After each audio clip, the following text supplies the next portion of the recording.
Alors, comme l'a dit Salah, peut-être vous m'avez vu à la télé et peut-être vous avez eu vent de mon histoire et de ce qui m'est arrivé, ou peut-être même pas du tout. Mais du coup, laissez-moi vous raconter aujourd'hui mon histoire parce que je pense que c'est peut-être aussi en partie la vôtre. Alors, je suis née et j'ai grandi à la campagne avec mes sœurs et j'ai toujours aimé la nature. Ça m'arrivait des fois de parler à la lune et aux étoiles et j'imaginais leurs réponses. D'un père syrien et d'une mère marocaine, j'ai baigné dans une culture arabo-musulmane. Aussi, j'ai toujours aimé la musique et quand j'étais petite, je voulais chanter et voyager autour du monde. Alors, à 12 ans, en économisant, je me suis acheté mon tout premier piano. J'ai fait de sa référence tous mes mots de passe Internet.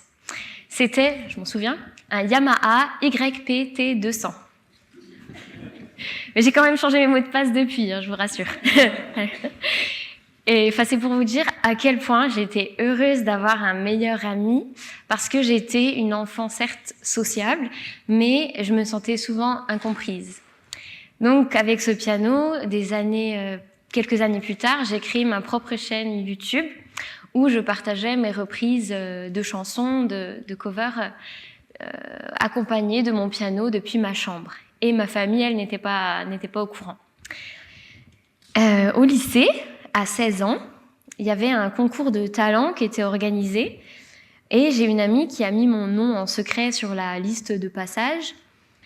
Et là, j'entends qu'on m'appelle au micro, je deviens toute rouge et je me fais pousser pour aller chanter devant tout le monde dans la cour. C'était juste incroyable pour moi. C'était la première fois que j'avais des compliments hors que mon piano, en fait, que ma chambre. Et là, j'ai adoré. Mais j'en ai pas parlé à mes parents parce que j'avais peur qu'on me décourage. Encore une fois, je cultivais un jardin secret, je gardais la musique comme un exutoire très très intime. Et puis à 18 ans, je décide de porter le voile puis le turban. C'était pour mes convictions religieuses et aussi pour me sentir appartenir à ma famille, que tout le monde soit sans tracas. Et j'ai toujours été tiraillée entre la volonté de suivre ce que ma famille, la société attend de moi, ou bien celle de suivre mon intuition. Alors, après mon bac, je poursuis à la fac pour faire des études de langue, et tout était routine, jusqu'à la 3e année où je décide de partir en Erasmus, et je pars en Suède. Aucune idée de pourquoi la Suède, c'était comme ça. Et là, mes parents m'en ont dissuadée, mais je voulais vraiment découvrir, je voulais vraiment voyager. Et je suis quelqu'un de très tenace, donc je voulais absolument partir. Je pars en Suède pour 1 an, et puis là, je me redécouvre. Je fais des vidéos à la fac de musicologie, je voyage toute seule. Vraiment, je crée un environnement qui me ressemble. Et là, la musique vient réenchanter mon monde parce que je me retrouve avec moi, ma musique et le voyage. Également, je tombe amoureuse d'un Suédois afghan et puis l'histoire se passe très bien et l'année se termine.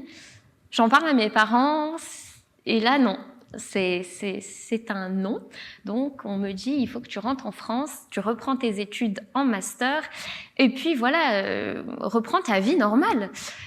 D'accord, alors j'ai fait ça, je suis rentrée en France, j'ai rompu ma relation le cœur serré, et j'ai repris des études en master. Là, je me retrouve donc en master en 2016, et il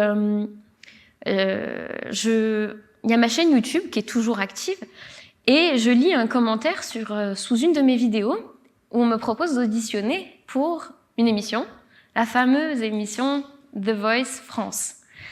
Je me dis, c'est pas vrai, c'est une blague, mais et si c'était vrai par contre, et que c'était l'occasion pour moi de sortir de ma chambre et est-ce que peut-être il n'y a pas une autre voie pour moi? Donc j'envoie ma candidature et 1 an plus tard, je suis sélectionnée.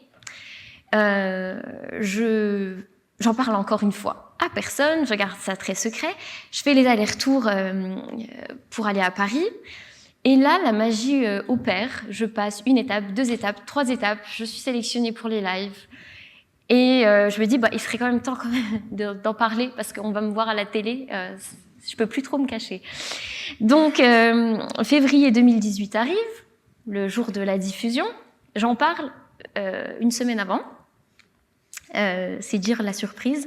Et on est tous devant le poste de télé et on attend mon passage. Ce samedi-là, c'est le prime time sur TF1. Et je chante donc Alléluia en anglais et en arabe. Et là, c'est les 4 coachs qui se retournent. C'était vraiment...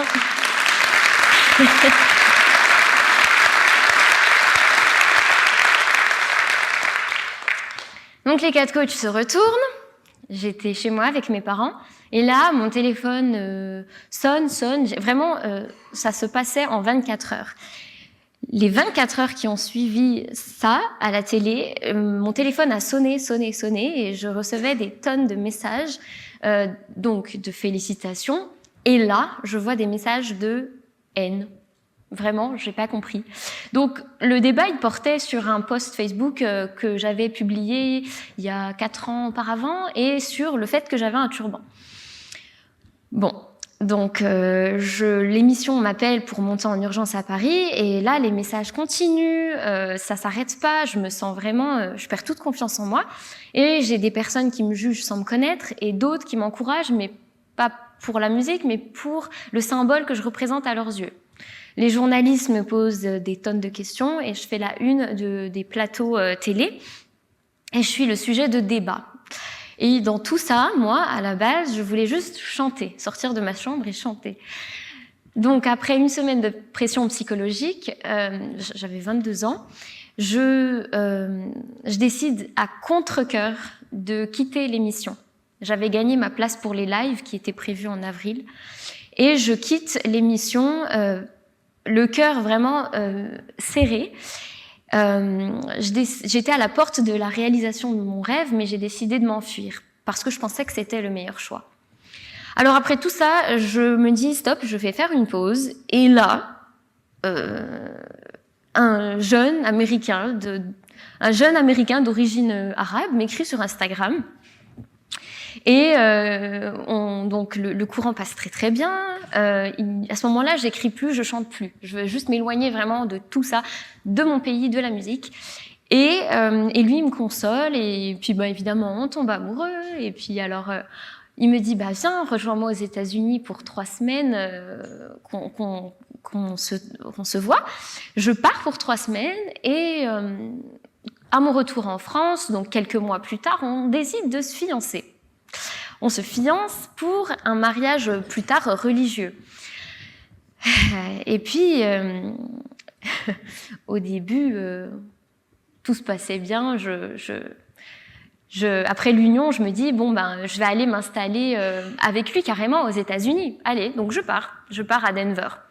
Au début, tout se passait vraiment bien. Je m'imaginais une vie un peu à l'américaine, donc le chien, la pelouse verte, les 2 enfants, et surtout une vie un peu à la Desperate Housewife.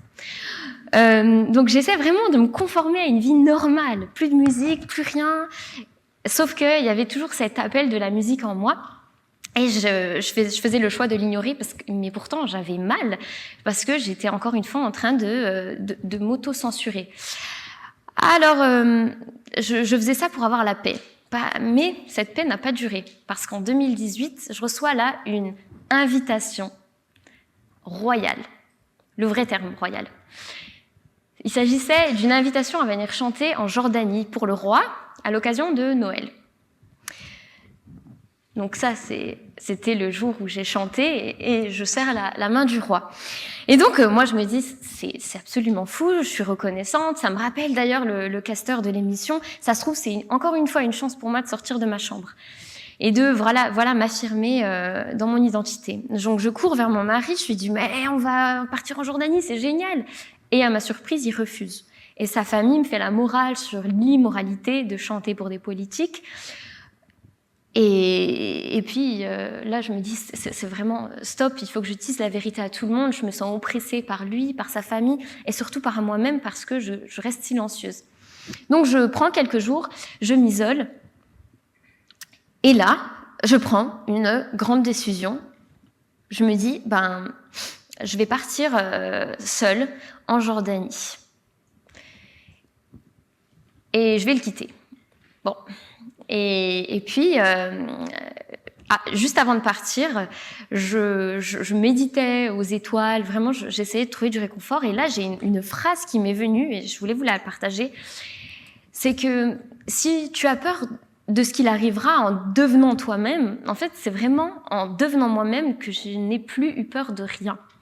Donc là, j'avais peur de le quitter, mais j'ai décidé de suivre mon intuition. J'appelle mon père et je lui propose de me rejoindre en Jordanie. Parce que là, pour moi, c'était trop. Il fallait que je me retrouve, que je retrouve la musique et que je chante à nouveau. Et peu importe si je perdais mon mari, vraiment, ma soif d'être moi-même méritait ce sacrifice. Et c'est d'ailleurs dans ces grands moments de solitude que j'ai trouvé la force de raviver en moi ce feu intérieur. Quand bien même il restait vraiment qu'une étincelle, c'était suffisant pour remonter la pente. Et là, j'avais vraiment touché le fond, je pouvais que me relever. Et j'annonce la séparation après la prestation en Jordanie. Et j'avais vraiment le cœur très impacté parce que je l'aimais, voilà. Et dans l'avion, je commence à rédiger des chansons, notamment une qui parlait de cette situation d'empoisonnement, d'avoir l'impression d'être incapable de dire non aux autres, vous voyez. Et pourtant, cette fois-ci, je m'étais dit oui à moi-même. Alors, je rentre en France et j'écris un album qui s'appelle Ma Voix. Et là, je me découvre comme artiste en suivant ma voix E de ma voix X. Elle était enterrée, enfouie, par peur qu'elle illumine trop le passage. Et là, je reçois des propositions de personnes, je suis invitée à des mariages, des festivals, je me redécouvre à nouveau, j'adopte des animaux, je crée un environnement qui me ressemble de retour en France. Et puis, je collabore, je fais des clips, je suis invitée vraiment à plein d'endroits différents dans le monde. Et là, on pourrait s'arrêter là, je pourrais partir, mais non, parce que là, il y a eu une autre péripétie, je dirais. C'est qu'en 2020, il y a eu un changement et j'ai décidé de retirer le turban, tout simplement. Donc du coup, je vous montre à quoi ça ressemblait dans ma tête. Hein. Voilà. J'ai retiré le turban en 2020. Et à ce moment-là, c'est bon mon micro. À ce moment-là, je le retire et on est en février 2020. Vous voyez la scène, hein. Je pars en voyage à Madère pour une semaine. Il n'y avait pas de relation, mais j'avais vraiment envie de partir quelque part. Je pars pour une semaine et là, je me retrouve confinée, Covid oblige, 3 mois. Donc là, sur l'île, je me retrouve toute seule et je fais ce choix je fais une retraite spirituelle, je médite devant l'océan, je me sens quelque chose de nouveau renaît en moi et j'écris un album sur la guérison. Et en même temps, je reçois une déferlante de messages, donc à l'opposé cette fois, sur mon choix de retirer le turban. Donc, c'était vraiment l'apothéose de la situation. Donc là, je reçois une déferlante de messages et étrangement, je me sentais pas persécutée parce que j'ai d'ailleurs écrit une lettre pour l'expliquer, un peu comme un poème, à l'image de cette résilience qui est née en moi durant ces mois d'introspection sur l'île. Et cette lettre est reprise et partagée sur les réseaux par les médias. Et là, petit à petit, je comprends que mon envie d'être moi-même, elle dépasse mes peurs. Et j'avais commencé à dessiner ma voix en 2019 après la séparation amoureuse. Et là, je cheminais à présent sur la voie de ma guérison, un peu comme un phénix. Puis, en 2021, récemment, je suis contactée par une grande maison d'édition qui me propose d'écrire mon livre pour raconter tout ce cheminement de l'enfance à aujourd'hui. Et là, je réalise la chance, le défi. C'est un défi majeur pour moi de raconter ce que je ressens et de réveiller l'artiste qui sommeille en moi. Et donc là, ce livre est actuellement en cours d'écriture et j'y raconterai donc mes voyages inspirants, ma relation à la musique et comment j'ai réussi à réveiller l'artiste qui sommeillait en moi. Et j'écris tout le temps, voilà, je suis tout le temps en train d'écrire et ce livre sera l'aboutissement de ma guérison. Mais voilà, alors parfois j'ai des moments de doute, ça m'arrive, mais néanmoins, en suivant mon intuition et mon cœur, je me suis lancée dans quelque chose qui me faisait peur et c'est l'entrepreneuriat. Donc récemment, à peu près il y a 1 an, j'ai monté, je me suis lancée dans l'entrepreneuriat pour faire de la musique à mon compte. Et je voulais vous partager cette petite photo de nous. Donc c'est mon équipe. Avec qui je me déplace quand on chante, musiciens et tout ça. Et ça, d'ailleurs, anecdote, cette photo, c'est une 2e invitation en Jordanie pour le roi. Alors ça, c'était vraiment incroyable. C'était là, il y a 2 mois. J'ai à nouveau été invitée par le roi en personne pour chanter à un mariage. Et puis, voilà, donc je voulais vous partager mon histoire et vous dire surtout que j'ai réalisé, à travers toutes ces étapes, ces épreuves, que chanter ne peut pas me quitter. Et ce soir, je voulais vous laisser donc sur cette question. Personnellement, j'ai trouvé ma voie. Et vous, quelle est la vôtre? Merci. Merci beaucoup, merci. Non, tu restes. Alors, dites-moi, quand on a un chanteur ou une chanteuse, qu'est-ce qu'on doit faire? Eh bien, chanter, bien sûr. Alors, est-ce que tu peux chanter pour nous, s'il te plaît? Et si c'est possible, cette fameuse chanson qui a tout changé dans ta vie, vous êtes d'accord avec moi? Alléluia. J'ai pas de micro. On te gère ça. Chris, s'il te plaît, si tu veux bien. Oui, Dominique, Chris. On a tout prévu. C'est l'équipe TSE, ils sont au taquet. Merci. Alors, Jérôme, tu es là? Est-ce qu'il est là, Jérôme? Jérôme de TSE, alors j'arrive pas à le voir avec la lumière, mais bon. Alors ça, c'est une équipe. Ouais, pardon? Ah ouais, merci Jérôme. Tu connais ChatGPT ou pas? Allez, vas-y, Menal, s'il te plaît.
Merci. Non, tu attends. Une autre ou pas? Une autre. Vas-y. Ok, en fait, vous êtes venu au concert de Ménel. On vous l'a pas dit. Écoutez, pour faire rapide quand même, je vais vous faire une chanson de mon prochain album dont je vous ai parlé qui s'appelle Guérison.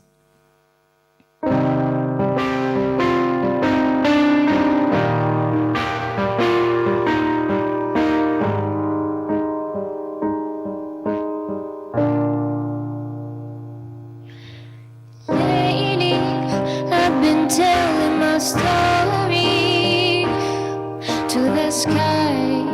They told me, sweetie, don't you worry. And slowly I fixed pieces of my body. Healing is what I need, and I discovered new ways to my serenity. Healing is to embrace my identity, and it feels like freedom. Yes, it feels like freedom. What can heal me?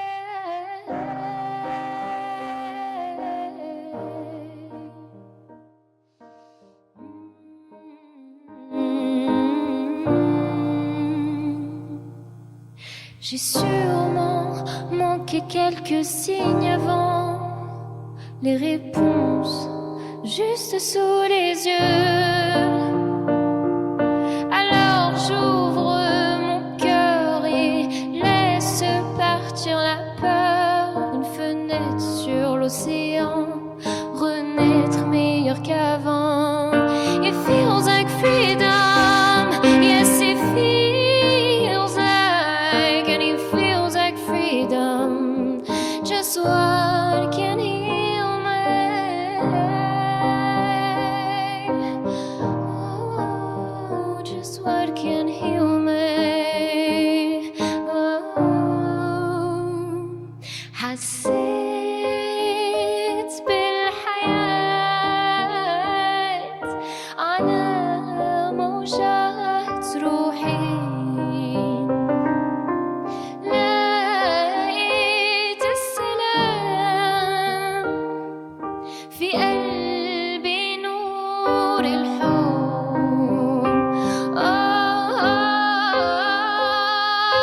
في قلبي نور الحب. Maybe I didn't read the signs carefully, had the answers right in front of me. I opened my heart, let some peace inside, and it feels like freedom. Yes, it feels like freedom. Just what can heal